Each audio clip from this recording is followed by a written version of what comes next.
Welcome to the abyss of horror, where tales of dread unfold, where shadows stretch ever longer and the weight of the unknown presses down upon your chest.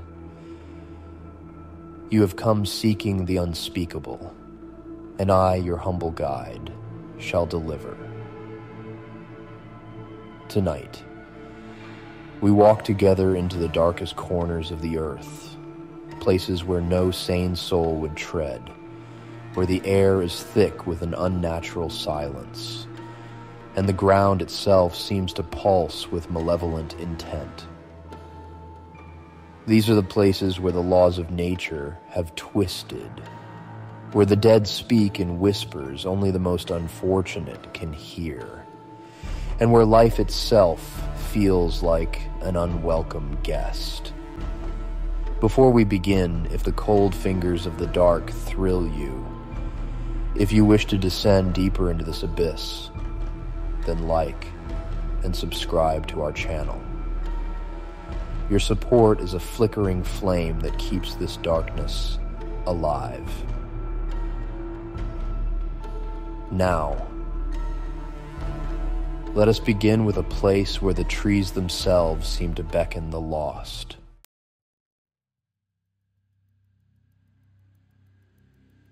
Aokigahara Forest, Japan, the Sea of Trees. In the shadow of Mount Fuji, a dark and ominous sea stretches, not of water, but of dense, gnarled trees. This place is called Aokigahara, but its more sinister name is the one that lingers in the minds of those who know its history. The Suicide Forest. Imagine walking into a forest where silence itself feels suffocating. The birds do not sing here. The wind refuses to whistle through the branches. It is as though the very air has been tainted by something unseen, but deeply felt. The trees in Aokigahara stand tall and ancient, their twisted branches forming a near impenetrable canopy that plunges the forest floor into an unnatural gloom.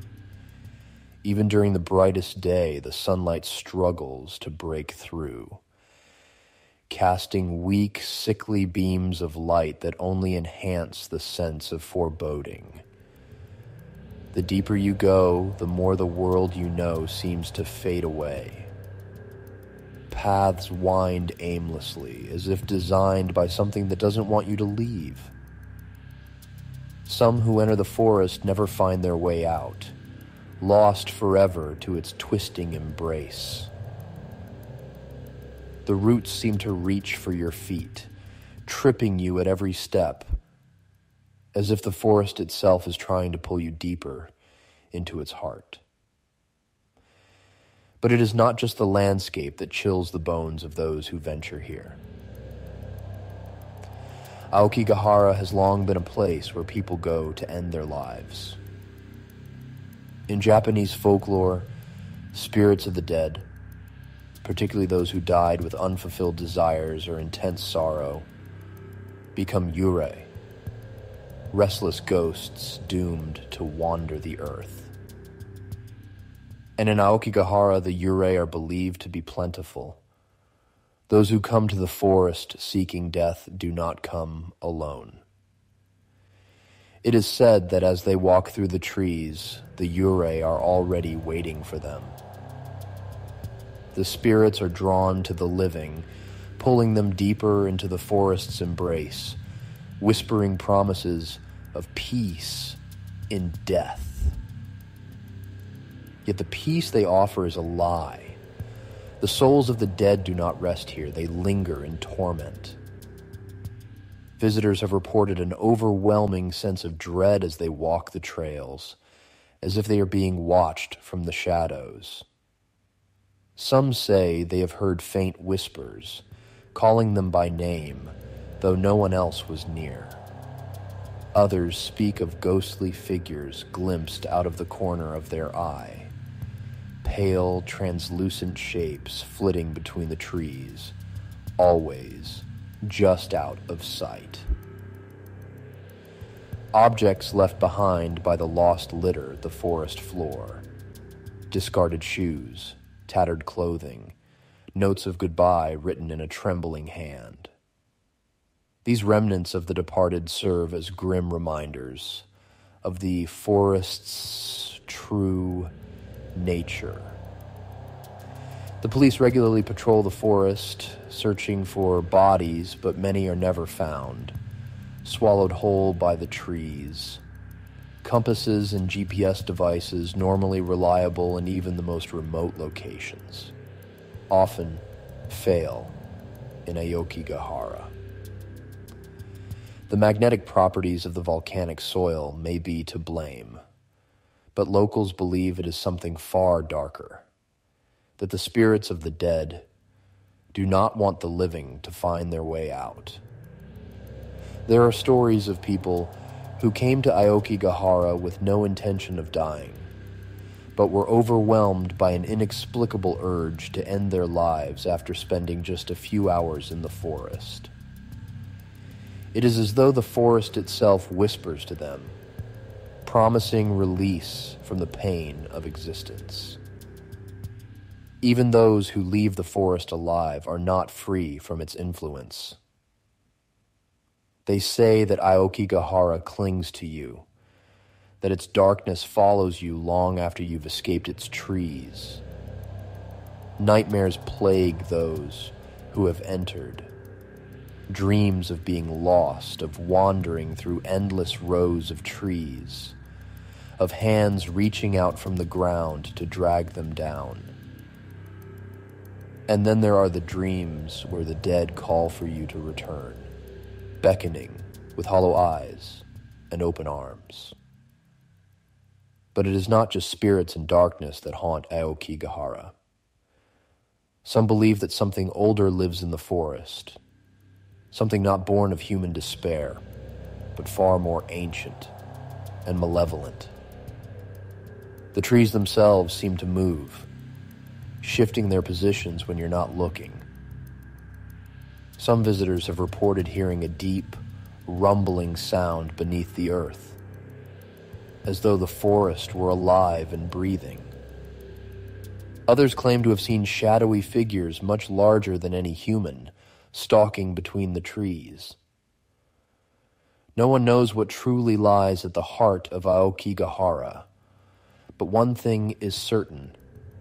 This is not a place for the living.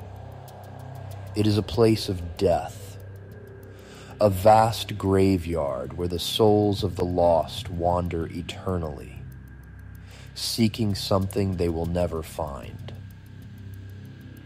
And should you ever find yourself near the edge of the forest, be warned. The trees are always hungry.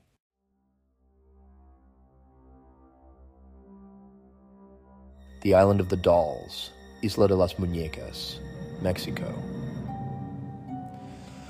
Far across the world, hidden deep in the canals of Xochimilco, lies a small island that seems torn from the nightmares of a forgotten past.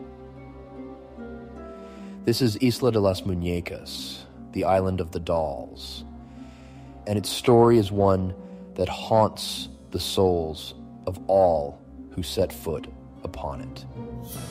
The island's grim tale begins with a tragedy, a young girl who drowned in the murky waters surrounding the island.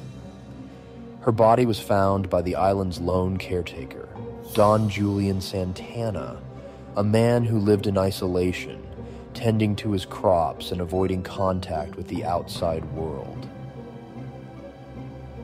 The girl's death weighed heavily on him, and it wasn't long before strange occurrences began to torment him. At night, he heard whispers, soft at first, like the rustle of leaves in the wind, but soon they became louder, unmistakable, and chilling.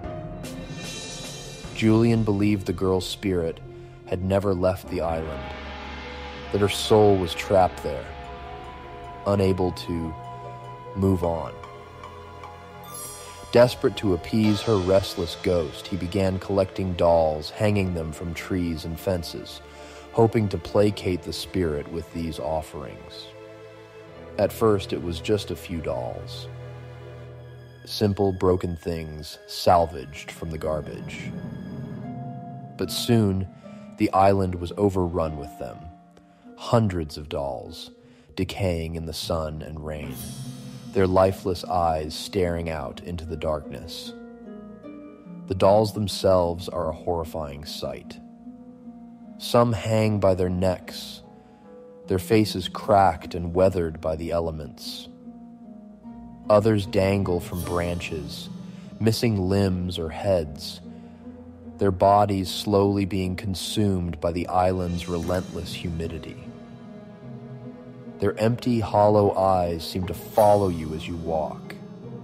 And though you know it's impossible, you can't shake the feeling that the dolls are watching you, judging you. Visitors to the island describe an overwhelming sense of dread the moment they set foot on its shores. The air is thick and oppressive, as if the island itself is trying to push you away. The dolls sway gently in the wind, their plastic limbs clicking together in an unsettling rhythm. And then there are the whispers. Faint, almost imperceptible at first, but growing louder as the sun begins to set. Some claim to hear the voice of the drowned girl, her ghostly cries mingling with the rustling of the leaves. Others report hearing laughter, high-pitched and eerie, as though the dolls themselves have come to life. The island became Julian's obsession. He continued to collect dolls, even as his mental state deteriorated. He claimed that the dolls spoke to him, that they demanded more and more, offerings to keep the girl's spirit at bay. His once peaceful existence on the island became a living nightmare, haunted by the very dolls he had hoped would bring him peace.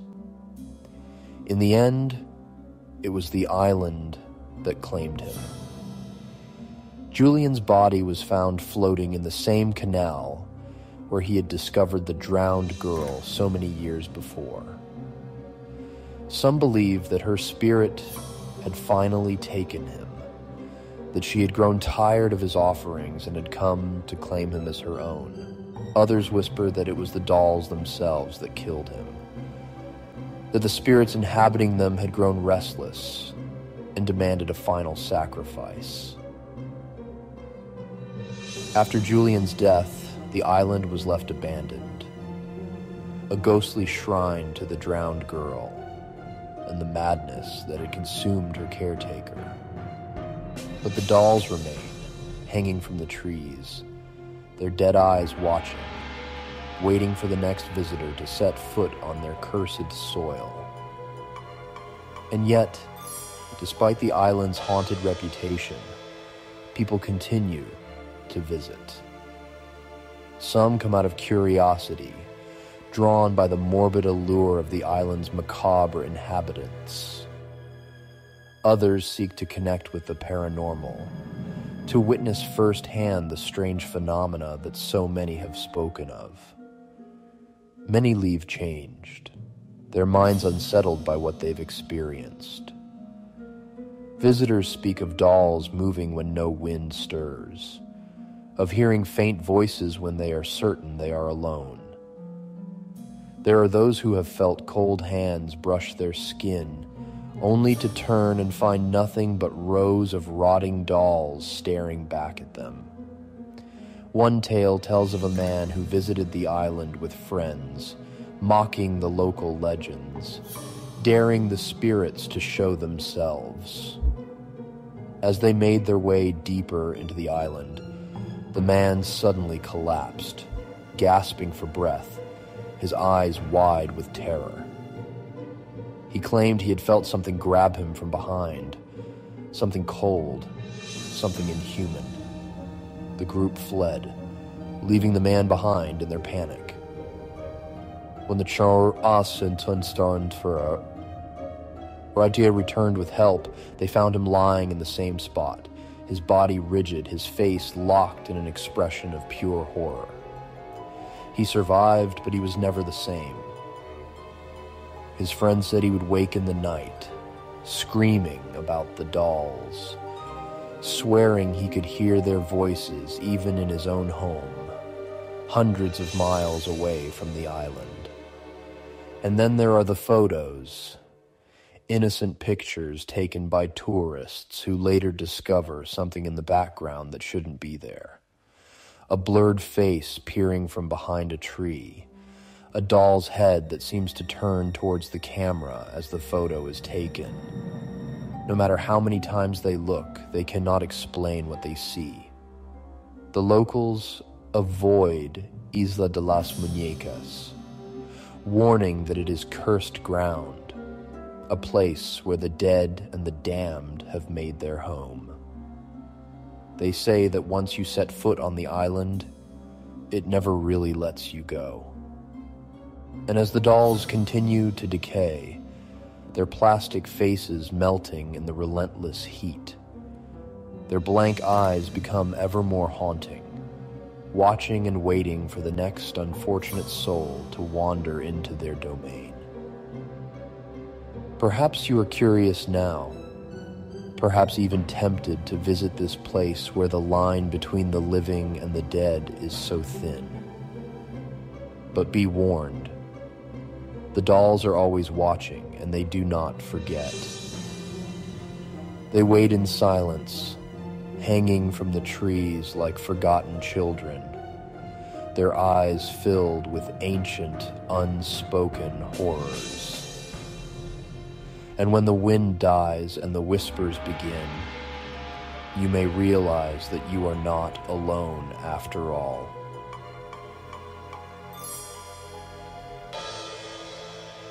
Nestled in the Colorado Rockies, the Stanley Hotel inspired Stephen King's The Shining. The Stanley Hotel stands like a grand and ominous sentinel in the Colorado Rockies, its white facade gleaming in the daylight, an innocent mask hiding the horrors that stir once night falls. Its beauty draws people in, but those who stay long enough come to know that its polished exterior conceals something much darker. The spirits within these walls are restless, bound here by tragedy, anger, or perhaps something worse, mystification. To step through its doors is to invite a cold breath of the past, a past that refuses to be forgotten. The hotel, built by F.O. Stanley in 1909, was intended as a retreat for the wealthy, a place of luxury and respite. But from the beginning, there were whispers. Whispers of things seen out of the corner of one's eye, of cold spots in rooms where there should be none, of unseen hands brushing past you. The guests were drawn by the opulence, but they stayed for the mystery. As time passed, the hauntings became more than just whispers. They became stories that clung to the hotel like a shroud.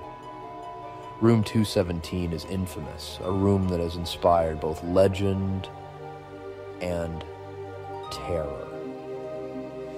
It was here, in 1911, that the hotel's head housekeeper, Elizabeth Wilson, nearly met her end. A fierce storm had knocked out the power, and a gas leak filled the room. When Wilson entered with a candle, the explosion that followed should have killed her. Instead, she survived, though severely injured, and continued to work at the hotel until her death in 1950. Yet it seems death was not enough to part Elizabeth from room 217. Guests who stay in the room report feeling her presence, an oppressive force that lingers in the air. She is not a malevolent spirit, but her ghostly ministrations are far from comforting. One couple awoke to find their luggage mysteriously packed, and lined up by the door. Their confusion turned to fear as they realized neither of them had done it, and there was no one else in the room. Another chilling tale comes from a guest who spent the night in 217 alone. He awoke in the early hours of the morning, frozen in place by an overwhelming sensation that something was standing at the foot of his bed. Through the darkness, he could make out the faint outline of a woman. Her features were obscured, her body little more than a shadow. But the cold, oh, the cold, sank into his bones as she loomed over him. He couldn't move, couldn't breathe, as she leaned closer, her mouth near his ear. She whispered something, a low, indecipherable murmur. And then she was gone, leaving the man paralyzed with terror. Many more have reported feeling Elizabeth's presence, with some claiming she tucks them in at night, a grotesque parody of maternal care. But the fear comes not from her actions, but from the sense that her watchful eyes never leave the room. She lingers there, bound by duty or something darker, a silent sentinel that waits. For what? No one knows. The phantom children of the fourth floor. The fourth floor of the Stanley Hotel is a place where light-hearted play turns into something sinister. The floor once housed children and their nannies, and it seems that some of the children never left. Guests often report hearing the sound of running footsteps and giggles in the middle of the night. But upon investigation, they find nothing. No children, no visitors, just an empty, echoing hallway. One of the most unsettling encounters comes from a family who stayed on the fourth floor. In the dead of night, the parents awoke to the unmistakable sound of children laughing just outside their room. At first, they brushed it off as someone else's kids running amok. But as the giggling persisted, growing louder, they became uneasy. Opening the door, they expected to find a group of children, but there was no one there. The hallway stretched out, silent and empty, save for the faint scent of something sweet, something rotten. Disturbed but trying to rationalize it, they returned to bed. Not long after, the mother felt a strange sensation, like small hands tugging at her blanket. She sat up, expecting to see her own children playing a prank. But they were fast asleep. That's when she felt it, a soft, cold touch on her arm. She froze, unable to scream, her skin prickling as if a ghostly child was standing beside her, wanting to play. The feeling vanished as suddenly as it had appeared, but the terror remained. They left the hotel the next morning, unwilling to spend another night in that haunted place. Guests have also reported seeing the faint outline of a child at the end of their beds, a small figure watching them with hollow eyes. Some claim to have felt the sensation of a child's laughter, not heard, but felt, a vibration in the air that chills the soul. The Stanley Hotel's concert hall is another site of frequent paranormal activity. It is said to be haunted by the spirit of Paul, a former hotel worker who died in the 1970s. Paul was known to enforce the hotel's curfew, and it seems that even in death, he continues his duties. Guests and staff alike have reported hearing Paul's voice, telling them to get out late at night. His presence is often accompanied by strange noises, footsteps, and the sound of doors slamming shut on their own. One security guard experienced this haunting firsthand. While making his rounds in the concert hall late one night, he heard the distinct sound of someone walking behind him. Turning, he saw nothing, but the footsteps continued to echo in the empty space. Shaken, he continued his patrol, but as he reached the stairs, he felt an overwhelming sense of dread, as though something was watching him from the shadows. Just as he began to descend, he heard a deep voice, unmistakable in the silence. "Get out!" The guard fled, never returning to the concert hall alone again. Others have reported similar experiences, including one guest who claimed she was pushed by an unseen force while standing near the stage. The sensation was so strong that she stumbled, her legs giving way beneath her. When she looked around, there was no one there, but the air was thick with malevolence. Mirrors hold a certain fascination for those who believe in the supernatural, reflecting not just our physical forms, but perhaps the spirits that linger just beyond the veil. In the Stanley Hotel, mirrors have a reputation for revealing more than just the living. One of the most chilling accounts involves a woman who stayed in a room with a large antique mirror.